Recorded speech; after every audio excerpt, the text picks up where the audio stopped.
Salut, tu es peut-être en instruction en famille, toi qui suis ma chaîne à l'heure actuelle, ou alors peut-être que tu te questionnes pour faire l'instruction en famille. Je sais que nombre d'entre vous se posent la question et n'osent pas forcément se lancer.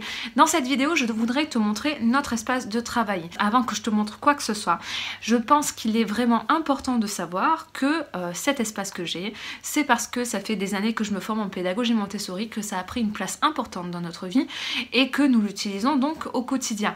Mais toutes les familles ne font pas cela, loin de là. Il y a des familles qui apprennent simplement à leurs enfants dans la vie de tous les jours, en cuisinant, en marchant, en sautant, en courant, en vivant. Dans la vie de tous les jours, on peut tout apprendre, hein. Les mathématiques, le français, la géographie, on peut tout faire, tout dépend de comment on amène les choses. Et donc nombreuses familles n'ont pas forcément des étagères comme je vais vous montrer avec des ateliers dessus. Donc je tenais à ce que ce soit dit.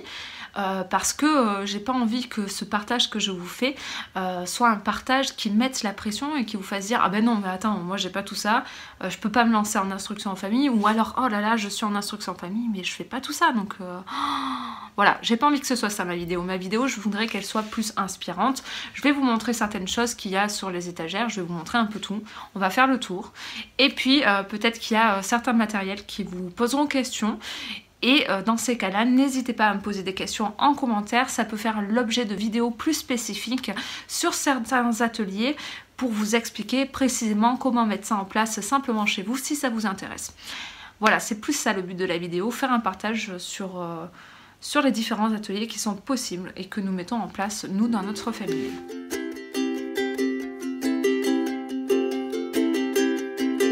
Bienvenue ici sur la chaîne Vague d'amour, la chaîne YouTube sur la parentalité, la pédagogie Montessori et surtout l'instruction en famille.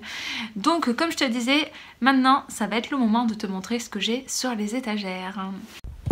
Alors mes étagères ne sont pas parfaitement rangées, c'est pas grave, c'est la vraie vie hein, on va dire. Mais ça vous donne une idée donc de l'espace qui est dédié à l'instruction en famille. Alors on va commencer par le début. Ma pauvre plante qui a souffert parce qu'on est parti une semaine et les volets étaient fermés, elle a manqué de lumière la pauvre. Donc ici on a un atelier parce que moi j'ai tous les âges, enfin j'ai tous les âges, j'ai 2 ans, 4 ans et 6 ans et demi, ce qui fait qu'il y a pour les petits et pour les un peu plus grands. Donc ici c'est un atelier tout simple avec les cadenas que ma plus petite aime beaucoup. Donc il suffit juste de trouver quelle clé va dans quel cadenas et ça fait manipuler. Là c'est pour lasser tout simplement. Là, voilà, une petite tour. Ici, c'est un sous-terrarium en cours de construction. Voilà, il me restait des planches en plexiglas que j'avais utilisées pour fabriquer du matériel Montessori. Et mon mari a eu l'idée de faire ceci. Donc, il faut encore qu'on mette de la terre, des vers de terre, de quoi les nourrir et les cacher de la lumière du jour pour de temps en temps les observer, mais après les laisser vivre leur vie tranquillement. Voilà, ici nous avons des plateaux, donc pour les plus petits, de manipulation, donc de transvasement, donc grosses graines, petites graines, ici avec une cuillère, ici tout simplement un atelier pour manipuler les pinces à linge, ici, hop, donc on ferme le tiroir, hop, et on met, donc ça c'est du matériel tout prêt. Ici, donc ça qu'est-ce que c'est? Ça c'est le géoplan. Donc le géoplan, donc soit on l'utilise de manière libre, en faisant des figures avec les élastiques, soit on a plusieurs catégories de fiches sur les chiffres, les alphabets, les figures, donc ils sont ici, vous voyez les formes, les dessins. Voilà, et donc les enfants peuvent choisir les fiches qu'ils souhaitent et utiliser le géoplan, ils aiment beaucoup, surtout mon deuxième, celui qui a 4 ans et demi. Ici, ce sont des mises en paire de tissus, donc avec différentes matières de tissus à mettre ensemble les yeux fermés.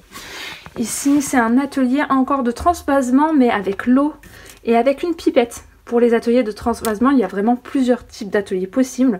Et si ça vous intéresse, ça peut vraiment faire l'objet d'une vidéo spécifique. Parce que par exemple, j'utilise aussi dans certains ateliers de transvasement ces 2 vieux pichets avec une bouteille. Et puis en fait, on doit transvaser et un entonnoir, ce qu'il y a dans la bouteille, dans la petite tasse, puis dans le pichet, puis remettre dans la petite tasse, puis dans le pichet. Donc ça fait pour 2 fois, ça remplit le pichet, cette bouteille.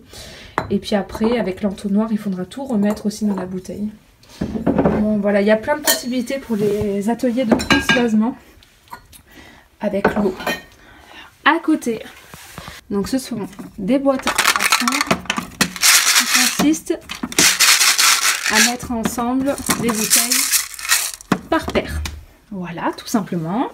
Des perles à enfiler, classiques. Ça, c'est pas vraiment du Montessori, hein. Mais bon, les enfants aiment bien, c'est des fruits à découper, mais on préfère encore plus cuisiner en vrai. Donc là, c'est vraiment pour les petits, hein. Hop. On a un système de sablier, là il en manque, il y en a un qui s'est cassé et il y en a un qui est dans la salle de bain. Mais voilà, pour voir le temps qui passe, on les utilise régulièrement. Ça, c'est pour les petits. Ça, c'est des puzzles de cercles partagés de 1 à 10. Vous voyez. Ici, nous avons le binôme, le trinôme. Ici, nous avons donc les planches lisses et rugueuses. Les planches rugueuses surtout. Et pareil, ce sont des mises en paire. Désolée, la caméra bouge dans tous les sens. Parce que, voilà, il faut mettre en paire en fait les différentes planches. Il y a plusieurs rugosités. Et il faut mettre en paire en ayant les yeux fermés celles qui vont ensemble. Voilà. Ah bah ça c'est une œuvre d'art qu'a fait mon enfant, qu'a fait Gustave en atelier d'anglais. Je vais la déplacer. Voilà. Ici, c'est un atelier de mathématiques. Voilà, avec des jetons.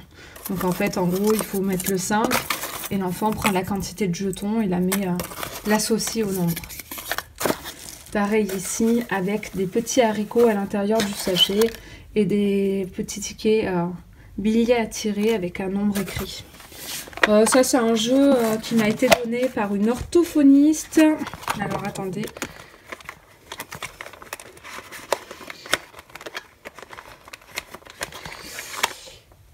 Prépocha, un jeu d'orientation spatiale que je mets aussi sur les étagères. Voilà.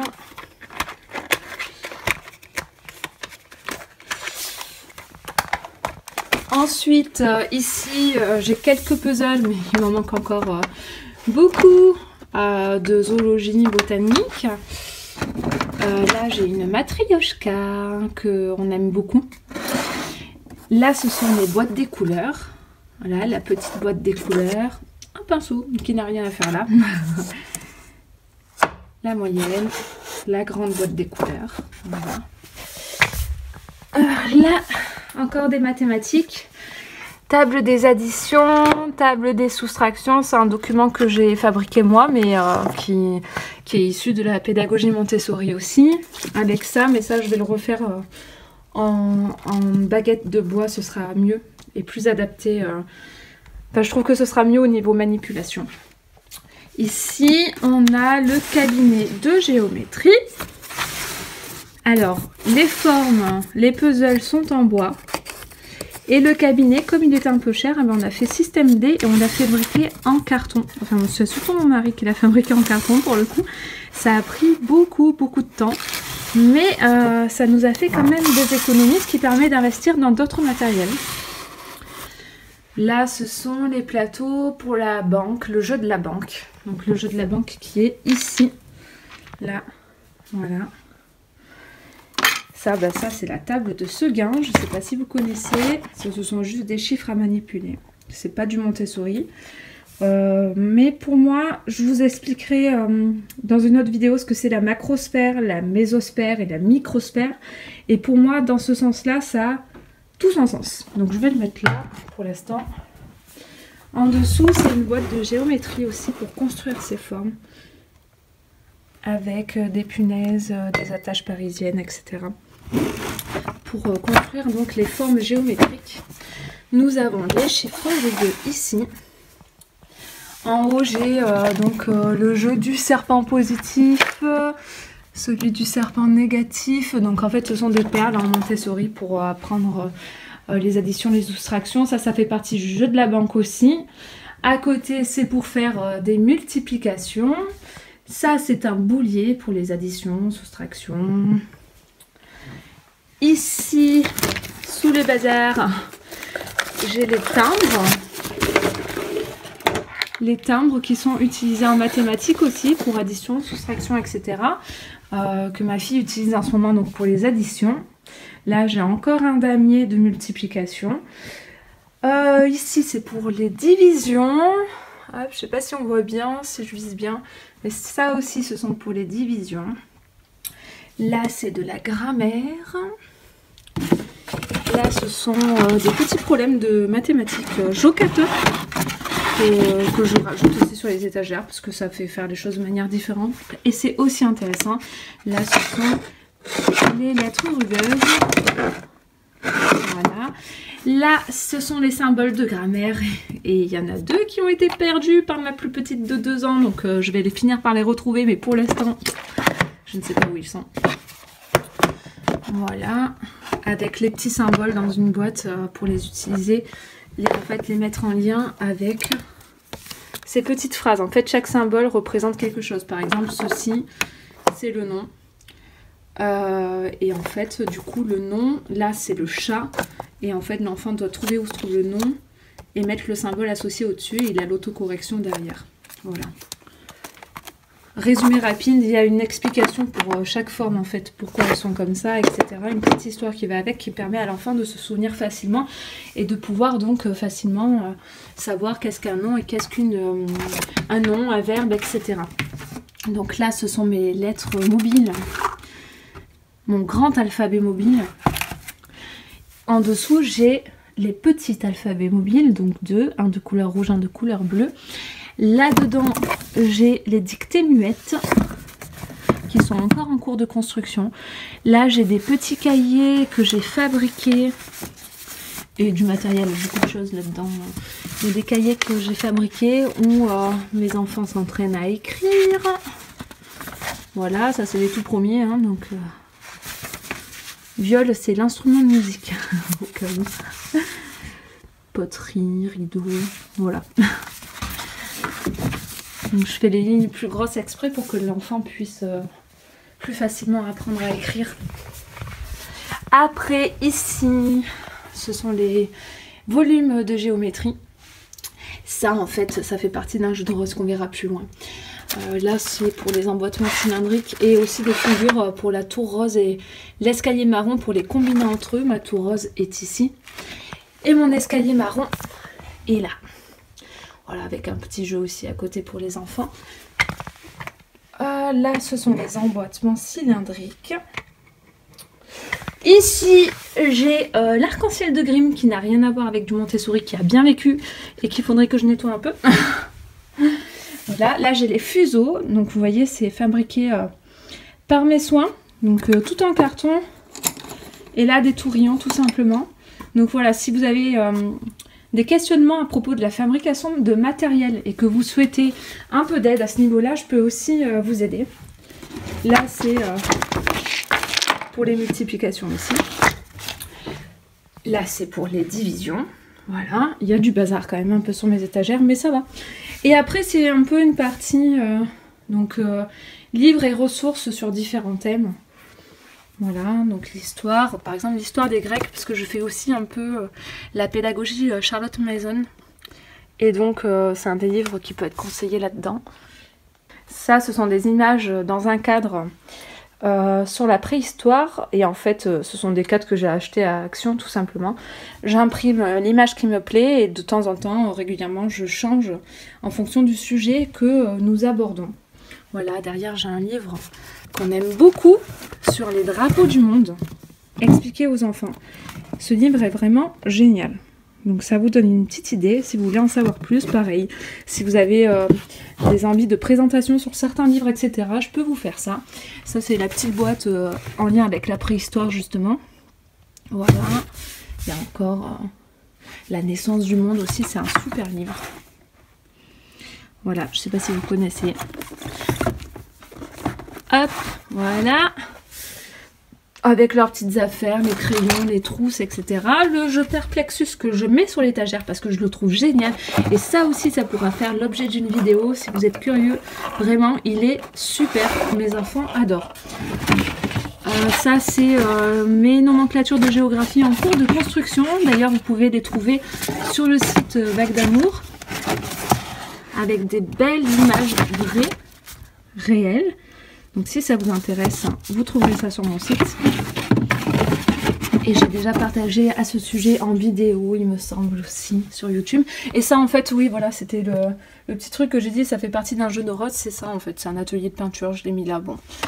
Là ce sont des boîtes de phonèmes pour apprendre les phonèmes. Là il y a un jeu de tangram, des livres pour les premières lectures, les formes à dessin pour l'apprentissage de la tenue du crayon et puis développer aussi la créativité, que je les arrange un peu. Voilà. Là je mets mes tapis en fait, on a fait un système pour mettre les tapis Montessori. On en a fait un pareil de l'autre côté. Et voilà, ah non, bah non, j'ai oublié de vous montrer l'espace de géographie. Donc les deux globes que j'ai fabriqués. Là ce sont des figurines sur les monuments célèbres du monde de Safari Ltd. Et là donc il y a les puzzles de géographie. Il y en a qui sont encore en cours de fabrication, mais la plupart sont terminés. J'en ai 7 je crois. Donc voilà, l'Europe, la France, le planisphère. Voilà en gros un petit tour de ce qui se trouve sur les étagères. Ça change par moment, des fois je rajoute des choses, il va y en avoir des nouvelles de toute façon parce que plus le temps passe et plus je fabrique ou j'achète du matériel. Et du coup si tu as une question quelconque sur un de ces ateliers, quelque chose qui te questionne sur les mathématiques, le français, l'histoire, la géographie, la manipulation, le sensoriel, tout ça, et que je peux y répondre, ben, n'hésite pas. Et je me ferai un plaisir vraiment de t'y répondre. J'espère que cette vidéo t'aura plu. Si tu te poses des questions aussi sur l'instruction en famille et tout, vraiment, c'est le moment quoi. Je sais qu'il y en a beaucoup qui hésitent à sauter le pas. Cette vidéo, vraiment, je veux pas qu'elle décourage parce qu'on peut très bien faire l'instruction en famille de manière simple. Suivant l'âge de l'enfant, on s'adapte, s'il n'y a pas de souci. Et justement, je peux, si vous avez des questions en fonction de l'âge de votre enfant, 3 ans, 4 ans, 5 ans, 6 ans ou plus, eh bien je peux faire des vidéos spécifiques sur ces sujets-là, pour que vous ayez des idées de comment faire et que vous puissiez être rassurés à ce sujet et vous lancer sans inquiétude ou du moins le moins possible. Voilà, voilà. Bon ben j'espère que vous allez bien. Je vous ai même pas souhaité bonne année donc je me rattrape, excusez-moi. Je vous souhaite une très bonne année 2022 parce que c'est vrai que c'est la première vidéo que je fais cette année. Donc je suis sur les réseaux sociaux, surtout Instagram en ce moment. Mais c'est important. Joyeuse année à vous. Je vous souhaite énormément de bonheur. Si tu veux me suivre aussi sur Instagram, n'hésite pas parce que je suis en train d'améliorer un peu le contenu que je mets en place. Je vais mettre un peu des reels, des carousels, etc. sur le thème de l'instruction en famille. Et ça peut être l'occasion d'avoir un coin papote un peu où vous pouvez poser vos questions peut-être plus simplement et avoir des réponses peut-être plus rapides aussi à celles-ci. Donc voilà, n'hésite pas aussi à me suivre là-dessus. Ben, tout simple, vague au pluriel, .d'amour. Voilà, et vous me trouverez sur Insta. Bon, eh ben, je vous dis à très bientôt. Je pense que ce sera une vidéo encore sur l'instruction en famille. Et je vous souhaite une très belle semaine. Ciao, ciao!